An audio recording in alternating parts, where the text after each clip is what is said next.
हमेशा ये गुजारिश करता रहा हूं कि पाकिस्तान में डॉलर लाना बड़ी बात नहीं है, पहले भी बहुत आए। ये वो मुल्क है जहां पे कंटेनर्स में डॉलर आते रहे हैं अफगानिस्तान के टाइम, लेकिन उनमें से एक पैसा भी पाकिस्तान नहीं होगा। ये दर हकीकत अभी कहते हैं ये 10 बिलियन 11 बिलियन आज सेकंड डे है, 15 बिलियन हमारे आर्मी चीफ साहब जो है वो कमिटमेंट लेकर आपको 300 बिलियन भी डॉलर दे दिया जाए तो नहीं रुकेगा। जिस तरह शीरी मजारी आजकल बार बार ये कह चुके हैं कई दफा कि जो बिलावल साहब हैं, भुट्टो साहब हैं, वो सौदा कर रहे हैं कि यहाँ पे आर्मी बेसें बनाई जाएंगी पाकिस्तान में, दोबारा अमेरिकन वापस आ रहे हैं। अब हकीकत फिर इस तरह की क्या क्या खिचड़ी पक रही है। लेकिन मैं 2 मिसालें आज देना चाहता हूँ। आज मैंने एक ट्वीट की थी कि भारत ने जापान का कार ऑटो मैन्युफैक्चरिंग में नंबर उनका क्रॉस कर चुका है। सफर उनका देखें 1991 से सफर शुरू हुआ है, नरसिम्हा राव से और मनमोहन सिंह से। आज वो कहां है? आप दर बदर धक्के खाते फिर रहे हैं, दर बदर। आप कोई ऐसा मुल्क बता दें जहां से आपने उधार ना मांगा। आपकी क्या? इंडिया से सर, इंडिया से नहीं मांगा अभी तक। इंडिया से देना जो उन्होंने नहीं था, गालियां जो आगे से पड़ती हैं। सर ट्राई तो करना चाहिए था, क्या पता मोदी जी दे ही देते। क्या पता दे दें बाकी। वैसे मेरा तो उनको मशवरा है कि इनसे कुछ शर्तें वर्तें तय करके इनको कर्जा दे दें। उसकी वजह ये है, और जब यहाँ ये शरारतें करेंगे उनकी तरक्की भी नीचे आ जाएगी। और सर यहाँ पे मुबारकबादियां चल रही हैं कि ना एक बार फिर जो है वो कुछ पैसे मिलने जा रहे हैं, और साथ साथ आर्मी चीफ जो है वो पहले सऊदी अरब गए थे, फिर यूएई, लेकिन यहाँ से जो पूरी पॉलिटिकल पार्टीज और गवर्नमेंट उठकर गई थी जेनेवा कॉन्फ्रेंस के लिए, तो आप किस तरह देख रहे हैं इसको? देखें 2-4 चीजें जो मेरा ऑब्जर्वेशन है इस जेनेवा ट्रिप का और आईएमएफ का जो चल रहा है, उस पर मेरा क्रिटिसिज्म तो ये है कि आपके देखने वालों मेजॉरिटी लोगों को ये नहीं पता कि वहां पे पीटीआई अलग गई है और नून लीग वाले अलग गए। उससे मुराद ये है कि उन्होंने वहां पे जाके इमरान साहब खान साहब को प्रमोट करना शुरू कर दिया था। 2 सूबे पंजाब और उनकी अपनी अलग रिप्रेजेंटेशन थी केपीके की, और ये नून लीग वाले अलग थे। जिस तरह ये अपने जाती पैसे लेने के लिए गए थे। एक तो फेडरेशन की वहां पे कोई अच्छी मिसाल वहां पे कायम नहीं की गई, नंबर 1। दूसरा, ये सारी अभी तक जो है ये सारी प्लेजेस हैं, ये कमिटमेंट्स नहीं है, प्लेजेस है। और दुनिया के इस वक्त अपने हालात जो है वो इतने मौजूद नहीं है जितने कभी थे, क्योंकि अभी तक सप्लाई चेन बहाल नहीं हुई। यूक्रेन की वजह से एनर्जी क्राइसिस है, ब्लॉक शिफ्ट हो रहे हैं, सऊदी अरेबिया चाइना रशिया के पास जाने की कोशिश कर रहा है, अमेरिका के इंटरनल अपने कई इंतशार। वहां पे इन्होंने केस पेश किया। सबसे पहले ये शोर डालते रहे हैं बड़े अरसे से कि ये जी आपने दुनिया में पोल्यूशन किया है जिसकी वजह से हमारा ये सैलाब है। पाकिस्तान की ज्योग्राफिकल लोकेशन देखी जाए तो चाइना के साथ दुनिया का सबसे बड़ा पोल्यूटर चाइना है, उसके बाद दूसरा नंबर आता है भारत का। इन्हें पता था कि ये दोनों पार्टियां हमें एक धेला भी नहीं देंगे, तो इनकी बिल्कुल इनके साथ कोई कम्युनिकेशन नहीं। बिलावल भुट्टो साहब अपनी फॉरेन पॉलिसी को चमकाते रहे सिर्फ वहां जहां से डॉलर और यूरो आने की उम्मीद थी। इस जो पैसा आया है इसमें मेरा ख्याल है थोड़े से पैसे सऊदी अरेबिया के हैं, बाकी सारे वेस्टर्न कंट्रीज हैं जिनके साथ ये ड्रामा सारा किया जा रहा है, क्योंकि उन ममालिक के अंदर पॉलिटिकली ह्यूमन राइट्स और वहां पे जो जितनी भी हुकूमतें हैं लेफ्ट साइड वाली, जो सोशलिस्ट माइंड के जो हुकूमतें हैं, वो माहौलियात पे उनकी तवज्जो है, तो ये कैश करा रहे हैं। और यहाँ पे पार्टियां जो शुरू हो रही हैं, जो प्रॉपर्टी डीलर हैं वो उल्टी छलांगे मार रहे हैं दुबई में और लंदन में और टोरंटो में, तो होनी भी चाहिए, क्योंकि देखिए सारा पैसा तो अल्टीमेटली वहीं जाना है। मैं हमेशा ये गुजारिश करता रहा हूं कि पाकिस्तान में डॉलर लाना बड़ी बात नहीं है, पहले भी बहुत आए। ये वो मुल्क है जहां पे कंटेनर्स में डॉलर आते रहे हैं अफगानिस्तान के टाइम, लेकिन उनमें से एक पैसा भी पाकिस्तान नहीं होगा। ये दर हकीकत अभी कहते हैं ये 10 बिलियन 11 बिलियन आज सेकंड डे है, 15 बिलियन हमारे आर्मी चीफ साहब जो है वो कमिटमेंट लेकर आपको 300 बिलियन भी डॉलर दे दिया जाए तो नहीं रुकेगा, क्योंकि उसकी वजह ये है। आरजू मेरा क्वेश्चन है 22 करोड़ लोगों से, कोई एक ऐसा इंस्टीट्यूशन बता दें जो इन डॉलरों को पाकिस्तान रोक के रखेगा। पाकिस्तान में कोई ऐसा इंस्टीट्यूशन बता दें इंक्लूडिंग अदलिया जो इंसाफ कर रही हो या अकाउंटेबिलिटी में इंटरेस्टेड हो, तो फिर ये डॉलर क्यों आएंगे पाकिस्तान और क्यों होगा? क्योंकि आप एज ए सोसाइटी कोलैप्स कर रहे हैं। आपको मैं कई दफा कह चुका हूं, आपके प्रॉब्लम मुआशी और सियासी नहीं है, आपके इखलाकी प्रॉब्लम, इखलाकियात खत्म हो चुकी। इस वक्त हमारे जो मिस्टर हैंडसम है बार बार कल परसों फिर वो शोर यही डाल दें इलेक्शन कराएं इलेक्शन कराएं। मैं ये कहता हूं अगर आपके इलेक्शन कराने से करप्शन रुक सकती है तो दिन में 3 दफा इलेक्शन कराएं भाई। खान साहब मुझे सिर्फ ये एक सवाल आपसे ये पूछना है, इलेक्शन करा के आपके पास कोई एक भी नया बंदा आगे आएगा? कोई एक बंदे नए ने आपकी पार्टी ज्वाइन की हो तो आप बताएं नहीं जी ये बहुत बड़ा पीएचडी इकोनॉमी करके आया, इकोनॉमिक्स करके आया है, ये बचाएगा भाई, ये लेकर आएगा। वही टूटे फूटे वही जर्नैलों के बच्चे, वही इलेक्टेबल लैंडलॉर्डों के बच्चे, जागीरदारों के जो अंग्रेजों के जो छोड़ के गए हुए हैं, वही आएंगे, लूटेंगे, लंदन लेके जाएंगे सारा। आपको सब पता है, खान साहब को सब पता है, लेकिन टोपी ड्रामा है। अफसोस के साथ है कि मैं जिस तरह बात कर रहा हूं, हमारे लिए एक करैक्टर तैयार किया गया था 2014 के बाद, उसको भगवान बनाया गया था हमारे कल्चर में। एक इतनी पिक्चर ड्रा कर देते हैं, ये जी फरिश्ते आ रहे हैं हमारे लिए, ये ऑक्सफोर्ड के ग्रेजुएट आ रहे हैं, देखें जी ये पेशावरी चप्पल कितनी खूबसूरत पहनते हैं, शलवार कमीज किस तरह पहनते हैं, ये हंसते किस तरह है, ये चलते किस तरह है। एक ये ड्रामा क्रिएट किया गया, कभी इन्होंने भट्टो तैयार किया था, कभी कोई तैयार करते हैं, लेकिन इनको ये नहीं बताते कि यार खुदा के लिए इनको कौमियत का टीका भी को लगा दें यार, इनको कहें कि पाकिस्तान के बारे में भी कुछ सोचो यार। पाकिस्तान तो इस वक्त दर हकीकत ये जो कुछ भी ये ड्रामा हो रहा है जिनेवा के अंदर, जो कुछ भी जितना पैसा भी आएगा आरजू एक दिन नहीं यार रुकेगा, या तो आएगा ही नहीं वरना रुकेगा नहीं। अब मैं दूसरे बताना चाहता हूँ, अभी ये आपके सलाम जदगान का तो एक टीका है, जो दूसरे 4 टीके हैं वो मैं बताना चाहता हूँ अभी क्या हो रहा है जी। इस वक्त जो प्लान बन चुका है, आपकी रूलिंग एलीट का प्लान ये बन चुका है कि सबसे पहले तो जो प्रॉपर्टियां हैं पाकिस्तान की ओवरसीज में, एम्बेसी की बिल्डिंग डीसी में बिक रही है, न्यूयॉर्क के होटल बेचेंगे, 2 यहाँ पे पावर प्लांट कतर को बेचे जा रहे हैं, पहले तो ये बेचेंगे और एक पैसा पाकिस्तान नहीं पहुंचेगा इसमें से। दूसरा टीका क्या लगेगा पाकिस्तान को, प्राइवेटाइजेशन के चक्कर में जो टूटी फूटी आपकी स्टील मिल है, पीआई है, रेलवे है, ये अपने भाइयों को भांजों को ये बांटी जाएगी। दूसरा टीका ये लगेगा। अभी ये तीसरा सलाब जदगान के नाम पे खा रहे हैं, और ये वही टीका है जो आपने पहले जलजले के चक्कर में खाया था, ये कोविड के चक्कर में खाया था, अब ये मजे लेंगे। अब ये तीसरी डिश तैयार है। अब इससे अगली डिश जो पकाने की तैयारियां हैं, क्योंकि कौम को इन्होंने बावर करा दिया, अभी आप बैंकरप्ट हैं। अब इसी बैंकरप्सी के सर में IMF से भी पैसे लेंगे और नए कर्जा जात लिए जाए, उनमें से भी एक पैसा पाकिस्तान दे देगा। ये तो अभी क्योंकि मैं सारी जो स्टडी करता रहता हूं इस चीजों के, जब पाकिस्तान के ऊपर क्राइसिस आते हैं, जो मिस्टर डुअल सिटीजन है उनकी लॉटरी निकल आती है, क्योंकि वो उसमें से, उस मिजरी में से उन्होंने पैसा कमाना होता है। उन मिजरी में, उस जो मिजरी है, क्योंकि एक दौर में जो आपके डॉलर कंटेनरों में यहां आते रहे हैं, इनको उसके ख्वाब आते रहे हैं। जब इनको विड्रॉल होता है, ख्वाब रात को सोते हैं उठ जाते, कहते हैं यार डॉलर फिर आए, डॉलर कंटेनरों में कभी आए तो क्या मजा आ जाए। लंदन की यार फलां प्रॉपर्टी मैंने, यार डैडी मुझे कह गए थे यार प्रॉपर्टी लेनी है, तो फिर वो ले लेंगे। तो सर लोगों को अभी अकल नहीं आई है क्या यूरोप में और सब जगह IMF वालों को कि इनको इस तरह से तो पैसा नहीं देंगे, वो चेक तो जरूर करेंगे, चाहे गल्फ वाले हों, आर्मी चीफ भी गए हैं, सऊदी अरब भी गए हैं, UAE भी गए हैं, लेकिन वो लोग अगर अब पैसा देंगे तो अब आपको नहीं लगता वक्त बदल गया है, लोग पहचान गए इनको? नहीं, वक्त मेरे ख्याल में तो जाती तौर पे ये जिस तरह खान साहब ने टेलीथॉन किया था तो कमिटमेंट है, तो देखे ना प्लेज तो बहुत आई थी उस वक्त, पैसा कहाँ है? ये अभी कह रहे हैं 10 बिलियन को टूटे फूटे पैसे आएंगे वो, लेकिन वो भी पहुंचेंगे नहीं ना इस वक्त। तो इनको तो कुछ $100 दे वो ना लेकर आए पाकिस्तानी। उसकी वजह ये है कि इनके खराजात तो पाउंडों में, डॉलरों में, यूरो में है ना इनको ये किस तरह लाएंगे। और उसमें मैं आरजू ये बात ये करना चाह रहा था कि दर हकीकत उनको पता है, लेकिन वो उनसे एक्सचेंज किया जाता है, उनके साथ चीजें एक्सचेंज की जाती हैं। वो there are no free lunches, उनके एवज बेचा जाए। जिस तरह शीरी मजारी आजकल बार बार ये कह चुकी हैं कई दफा कि जो बिलावल साहब हैं, भुट्टो साहब हैं, वो सौदा कर रहे हैं कि यहाँ पे आर्मी बेसें बनाई जाएंगी पाकिस्तान में, दोबारा अमेरिकन वापस आ रहे हैं। अपना दर हकीकत फिर इस तरह की क्या क्या खिचड़ी पक रही है। लेकिन देखे ना, इनका माजी भी ऐसा ही है।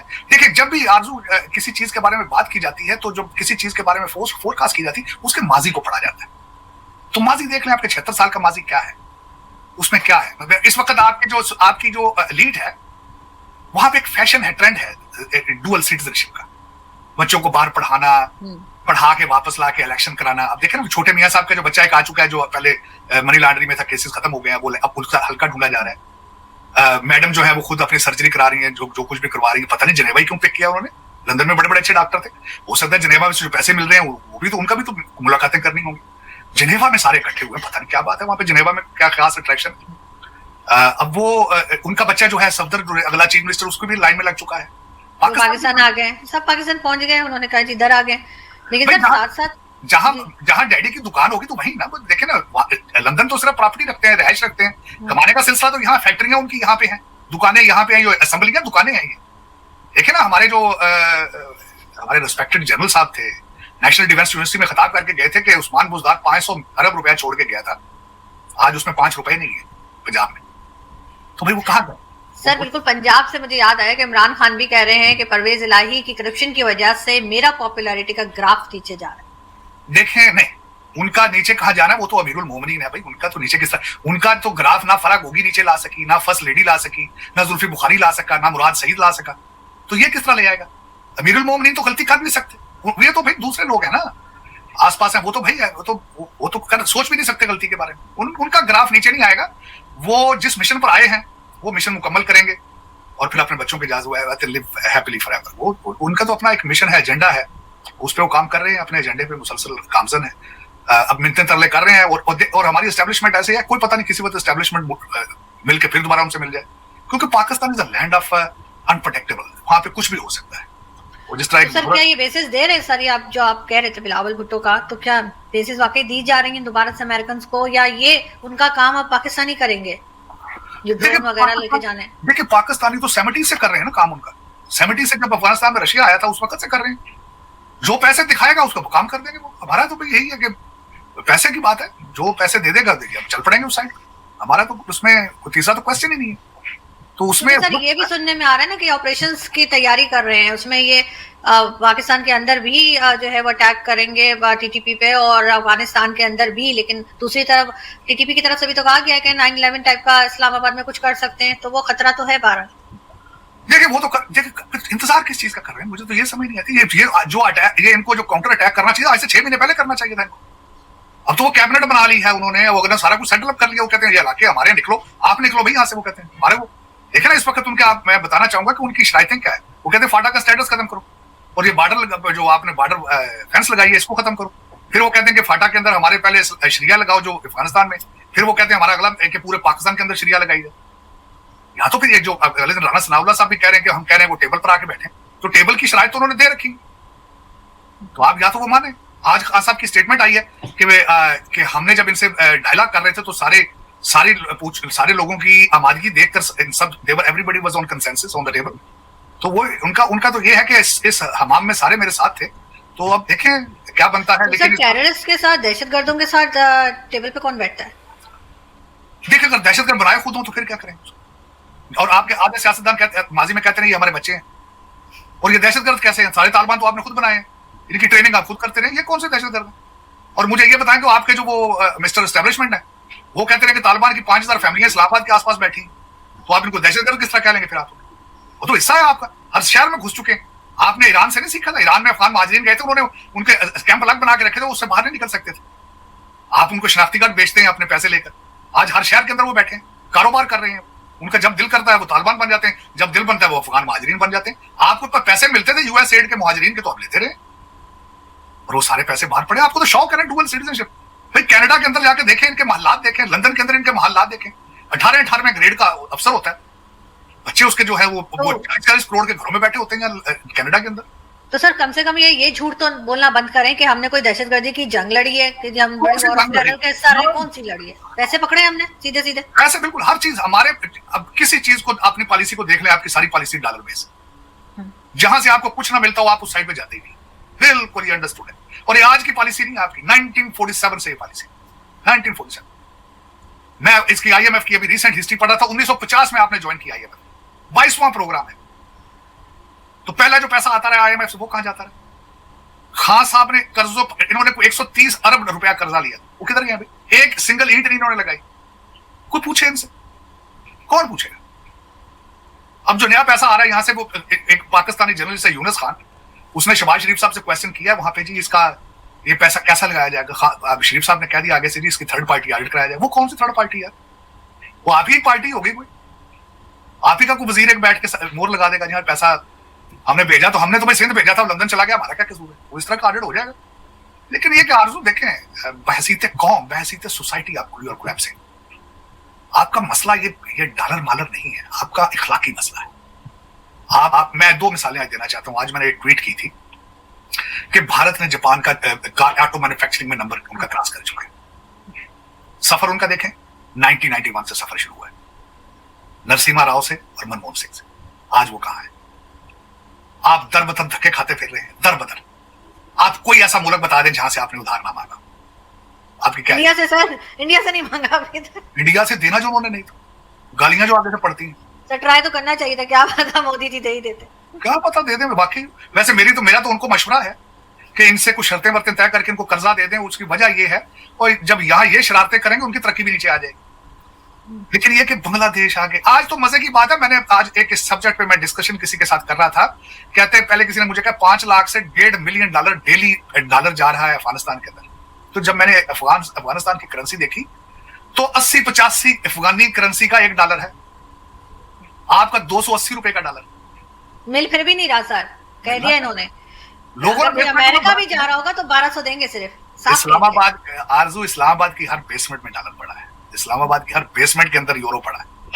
और ये बड़ी बड़ी ताकतवर कौम है, बहुत ताकतवर। कोई एक भी V8 कम हुआ है, मैं आज भी शर्त लगा देता हूँ सरीना चले जाए, उनका बफे आज बात चल रहा हो, और बैठने की जगह नहीं होगी। इस्लामाबाद गाड़ियां भी तो बुक कराई हैं गवर्नमेंट ने, 100-150 या 200 के करीब लग्जरी कार्स जो बुक कराई हैं, उसका पता है आपको? हाँ, मैंने उसकी बस मर्सिडीज गाड़ियां सुना था किसी ने। ठीक चाहिए भाई, जाहिर अमीर कौम है, आप तो लॉर्ड है ना, लॉर्ड है आप तो, जाहिर आप तो फिर मर्सिडीज में ही सफर करेंगे ना आप लोग। ये तो मरेंगे, आटे के थैले लेते तो मरेंगे हमारे।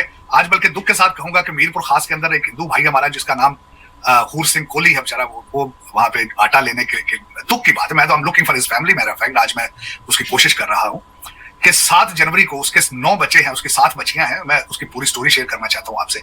मीरपुर खास के अंदर जब वो 7 जनवरी को किसी ने उनको कहा कि आटे का ट्रक आया, सस्ता आटा, वो लेने गए हैं और एक पूरी फैमिली के एक कफील है, तो बेचारे उसमें स्टैम्पीड में जब रश पड़ी तो वो गिर के मर गए।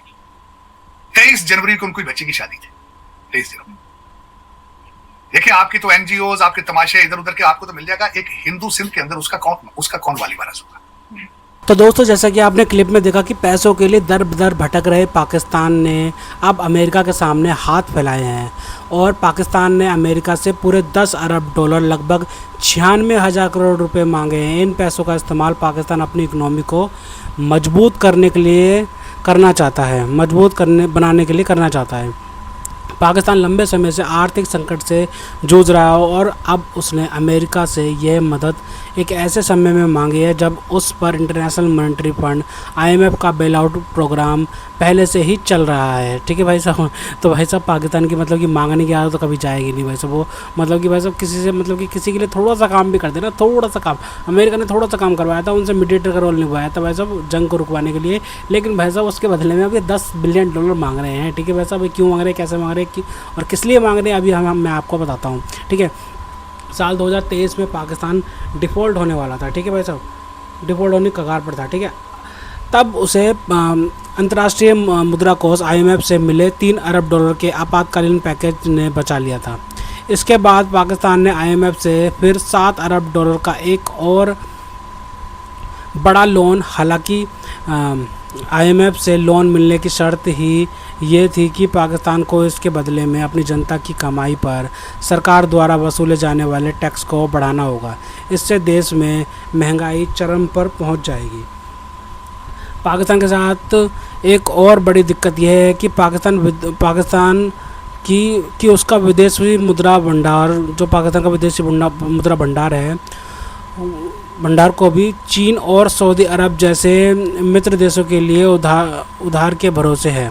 ठीक है भाई, जो उनका विदेशी मुद्रा भंडार भी है वो चीन और सऊदी अरब के भरोसे है, क्योंकि वो रखने के लिए देते हैं, इनको रखने के लिए देते हैं, इस्तेमाल नहीं कर सकते, कुछ नहीं कर सकते, तुम भाई बस रख लो उन पैसों को। ठीक है, इस स्थिति में अगर अमेरिका से 10 अरब डॉलर की एक्सचेंज स्टेबलाइजेशन सुविधा, मुद्रा विनिमय स्थिरता सुविधा मिल जाती है तो पाकिस्तान को बड़ी आर्थिक मदद मिलेगी।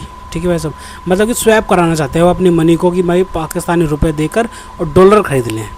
इसमें अमेरिका को कितना फ़ायदा होगा भाई साहब? कुछ फ़ायदा होगा क्या? ये तो भाई साहब उस आर्थिक साइंटिस्ट ही बता सकते हैं, आर्थिक इकोनॉमिस्ट ही बता सकते हैं। ठीक है, लेकिन भाई साहब मुझे नहीं लगता कि भाई साहब अमेरिका इतना पैसा दे सकता है पाकिस्तान को, और उस पाकिस्तानी पैसे का करेगा क्या अमेरिका? समझ नहीं आता इस चीज़। तो पाकिस्तान का ये अनुरोध हाल ही में अमेरिका और ईरान के बीच सैन्य संघर्ष के दौरान दोनों देशों की आपस में बातचीत कराने की उसकी भूमिका के बाद आया। अमेरिका ईरान में मध्यस्थता से पाकिस्तान की डिप्लोमेटिक स्थिति मजबूत हो गई थी और ऐसी उम्मीदें जागी कि यह अब अमेरिका से और मजबूत आर्थिक मदद मिल सकती है। शायद यही वजह है कि पाकिस्तान के वित्त मंत्री मोहम्मद औरंगज़ेब ने वॉशिंगटन में अमेरिकी ट्रेजरी सचिव स्कॉट बेसेंट से मुलाकात कर उनसे 10 अरब डॉलर की द्विपक्षीय विनिमय स्थिरता सहायता सुविधा मांगी है। तो भाई साहब मतलब जहाँ जाते हैं वहीं से यार भीख मांगते हैं यार। ये इनका मतलब कि इंटरनेशनल मतलब कि काम है इनका भाई साहब भीख मांगना। इन पाकिस्तानियों का मतलब कि काम ही यही है कि भाई साहब ये भीख मांगे जाकर।